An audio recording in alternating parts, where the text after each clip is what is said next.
रहस्य रोमांच। मेरा नाम वो था ही कुछ ऐसा, मेरा मन कर रहा था कि बस उसको अपनी बाहों में ले लूं। मैं एक अंधेरे कमरे में सोती थी जिसकी एक खिड़की थी लेकिन पक्का बंद थी। कभी कभी चिड़ियों के चहचहाने की आवाज़ें आती थी और कभी कभी किसी कार के गुजरने की आवाज़ भी आ जाती थी। पूरे दिन कमरे में केवल एक फीकी रोशनी प्रवेश कर रही थी और रात में घोर अंधेरे में मैं उसे बोतल के बाद बोतल तोड़ते हुए सुन सकती थी। वो बोतलों की पेंदी में जवाब खोजने की कोशिश करता था। मैं उसका नाम नहीं जानती थी, लेकिन फिर भी इतना जानती थी कि वो कोई ऐसा था जिसको मैं प्यार करती थी। मुझे नहीं मालूम था कि मैं कब से उस कमरे में थी। वो मेरे कमरे में दिन में सिर्फ 1 या 2 बार ही आ सकता था, मुझे खाना खिलाने के लिए और मुझे उसकी चमड़े की बेल्ट से पीटने के लिए। मैं दर्द से कराती थी और फिर उसकी तरफ देखती थी, लेकिन उसका चेहरा अंधेरे में मुश्किल से दिखता था। जब वो पीटकर थक जाता था तो मैं कमरे के फर्श पर रेंगकर इधर से उधर चली जाती थी। अंधेरे में उसके चेहरे को उंगलियों से छूकर अंदाजा लगाती थी कि वो कैसा दिखता था। वो कुछ ही देर में मुझे धक्का देकर फिर से फर्श पर फेंक देता था। मैं आंखें बंद करके बाहर हो रही बरसात को सुनती थी। आंखें बंद रहे या खुली रहे इससे कुछ फर्क नहीं पड़ता था, क्योंकि कमरे में हमेशा ही अंधेरा रहता था। उस दिन भी मैं बैठी सोच रही थी कि अचानक एक तेज प्रकाश आया। एक सुखद सनसनी सी हुई और मैं सोचने लगी कि मैं आखिर मर गई थी, लेकिन स्वर्ग अभी दूर था। मुझे सुबकने की आवाज़ सुनाई दी। मैं कमरे में दूसरी तरफ गई तो महसूस हुआ कि एक लड़की थी। वो कांप रही थी और रो रही थी। वो चुप ही नहीं हो रही थी। मैंने फर्श पर हाथों से खोजकर अपने हाथों को उस तक पहुंचा दिया। मेरे छूते ही वो जोर से चिल्ला दी और पीछे को हट गई। वो रो रो कर बोलने लगी, प्लीज़ प्लीज़ मुझे मत पीटो। ठीक है, मैंने कहा, और उसने मेरे चेहरे को छूकर देखा और आवाज़ किया कि मैं भी इंसान ही थी। वो मेरी बाहों में रोने लगी। सब ठीक हो जाएगा। तुम्हारा नाम क्या है? आना, वो सिसकते हुए बोले। ठीक है आना, अब तुम रोना बंद कर दो। मैंने उसको कसकर अपने आगोश में ले लिया और उसको चुप कराने की कोशिश करने लगी। वो जल्दी ही सो गई, लेकिन वो नींद में भी रो रही थी। वो भयभीत थी, पर मुझे कुछ समझ नहीं आ रहा था। मैं तो वहां उससे पहले से ही कैद थी और मुझे तो वहां कुछ भी डरावना नहीं लगा था। मैं खुश थी, संतुष्ट थी, क्योंकि वो मेरी देखभाल करता था, भले ही वो गुस्से में क्यों ना हो। मैंने अपने प्रति उसका प्रेम पा लिया था और मुझे वो अर्थहीन 3 शब्द आई लव यू सुनने की जरूरत नहीं थी। जब मुझे जोर जोर से हिलाया गया तो मेरी नींद खुल गई। वो आना थी जो मुझे जोर जोर से हिला रही थी, जैसे कि मुझे मौत से जगाने की कोशिश कर रही थी। क्या हुआ है? मैंने उसको पूछा। क्या तुम अब भी यहाँ हो? वो चिल्लाई। हाँ, और तुम मुझे तुम्हारे हाथों से जोर जोर से हिला रही हो? मैं खुद भी भयभीत हो गई थी। समय क्या हुआ है? दिन और रात ही समय है, क्या फर्क पड़ता है? क्या हुआ है? क्या उसने तुमको नशा दिया है? ओह गॉड, उसने तुम्हें नशा दिया था? अगर अंधेरे में मेरा हाथ उसके चेहरे तक पहुंच सकता तो मैं उसको एक थप्पड़ मार देती। मैं उसके रोने से तंग आ गई थी। वो निरंतर यही सोचकर डर रही थी कि मैं मर चुकी थी। क्या हुआ है तुमको? तुम चुप क्यों नहीं हो जाती हो? तुम उसको परेशान कर दोगी। उसको सोने में कठिनाई होती है और तुम्हारी कर्कश आवाज़ उसको सोने नहीं दे रही है। मैं गुस्से से उसको कह रही थी, क्या तुम पागल हो? क्या तुमको अवसाद ने जकड़ लिया है? उसको तुम्हें तोड़ने मत दो। मेरे कंधों पर हाथ रखकर वो बोली। मैंने उसको पीछे धकेल दिया और कुछ देर के लिए उसको नजरअंदाज कर दिया। वो आंखें थक कर सो गई। कुछ देर बाद आना ने मुझे फिर से जगा दिया। इस बार वो दीवारों पर मुक्के मार रही थी। मेरी मदद करो, कोई मदद करो। वो दीवारों को पीट रही थी और रो रही थी। फिर उसने दरवाजा खोल दिया। मैंने उसे अंदर आकर आना को ले जाते हुए सुना। उसे चुप रहना सिखाना चाहिए, मैंने मन ही मन सोचा। मैं सोच रही थी कि वो उसके साथ क्या करेगा। मुझे जलन होने लगी थी। मैं चाहती थी कि वो सिर्फ मुझे ही उसकी माने और मैं उसको अपना, सिर्फ मेरा।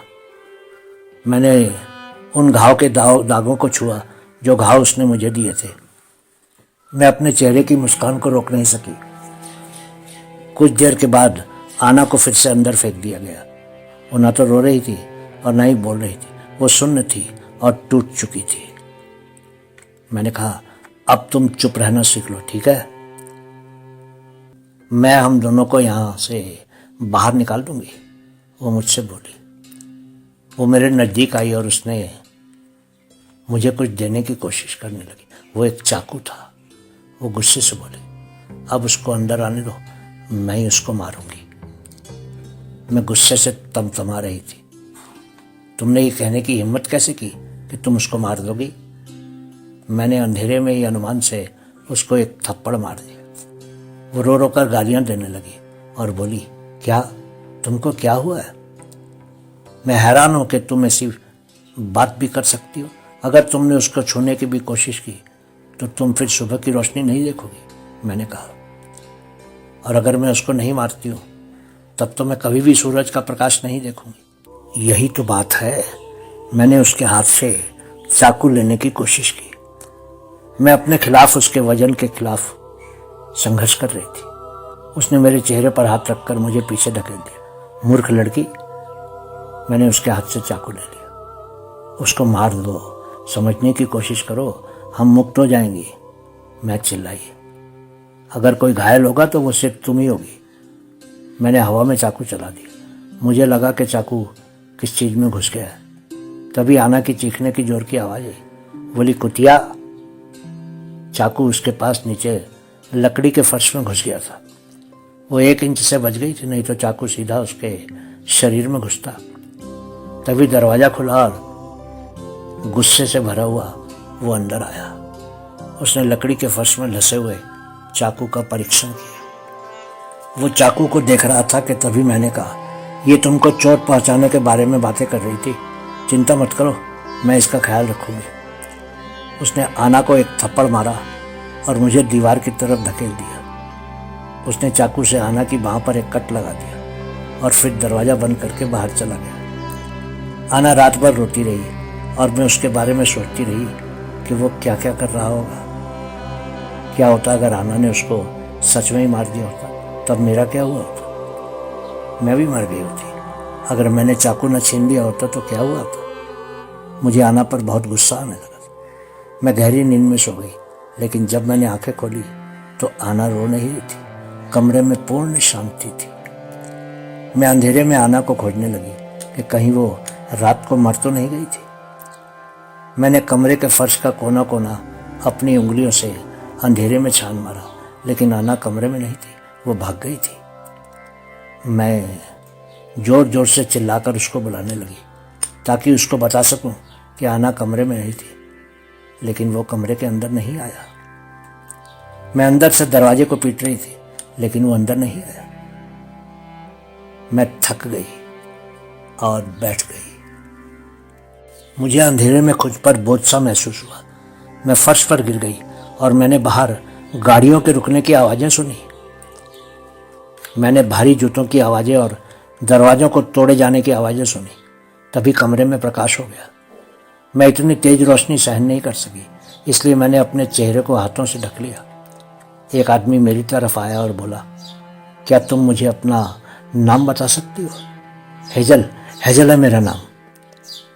उसने मुझे थामा और मुझे कमरे से बाहर ले गया।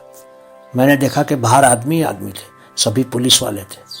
मैं समझ नहीं पाई कि वो मुझे क्यों ले जा रहे थे। मैं उनको रोकने की कोशिश करने लगी, पर वो रुके नहीं। जब मेरी आंखें खुली तो मैं एक अस्पताल में थी। चारों तरफ अजनबी लोग थे। मेरे कमरे के बाहर एक आदमी और एक औरत थे। वो दोनों बहुत देर से कमरे के अंदर घूर रहे थे और रो रहे थे। वो औरत अंदर आई और बोली, तुम कैसी हो मेरी बच्ची, तुम कैसी हो मेरी बच्ची, प्यारी बच्ची एंजेला। मैंने पूछा वो कहाँ है, वो ठीक तो है ना। रो रही औरत असमंजस में पड़ गई। उसके साथ का मर्द, शायद उसका पति, भी अंदर आ गया। उसने उसकी पत्नी को चुप कराते हुए मेरी तरफ देखकर कहा, तुम ठीक तो हो एंजल। उस औरत ने उसके पति से कहा, एंजल को कुछ भी याद नहीं है, कुछ याद नहीं है।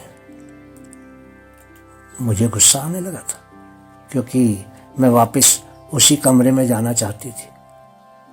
अस्पताल के कमरे में कुछ ज़्यादा ही रोशनी थी। तभी मैंने टेलीविज़न की तरफ देखा। वो टेलीविज़न पर था। सभी पत्रकार उसकी तस्वीरें खींच रहे थे। अभी अभी एक ब्रेकिंग न्यूज़ आई है। टीवी पर एक खबरें पढ़ने वाली बोल रही थी।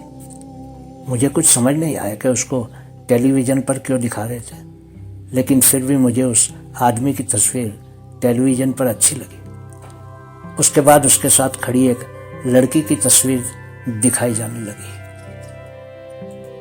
वो लड़की आना थी।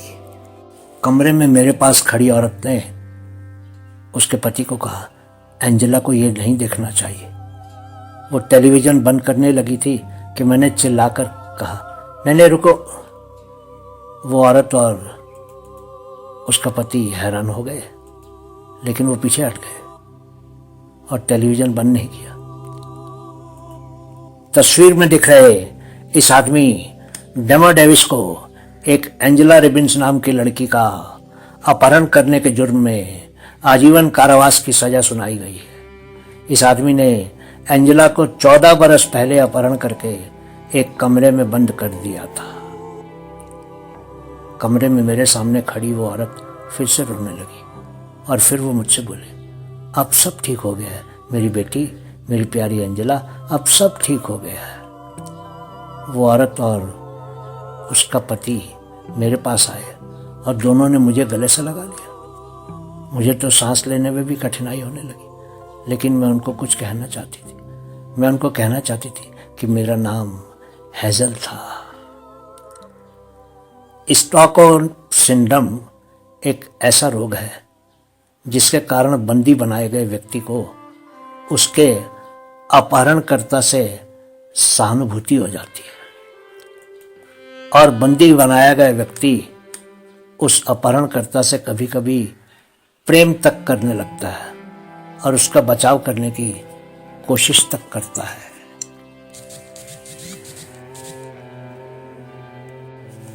उस अपहरणकर्ता ने एंजेला को 14 वर्ष तक एक अंधेरे कमरे में बंदी बनाकर रखा था और उसके साथ बार बार वर्षों तक बलात्कार करता रहा था और उसको बेल्ट से पीटा भी करता था।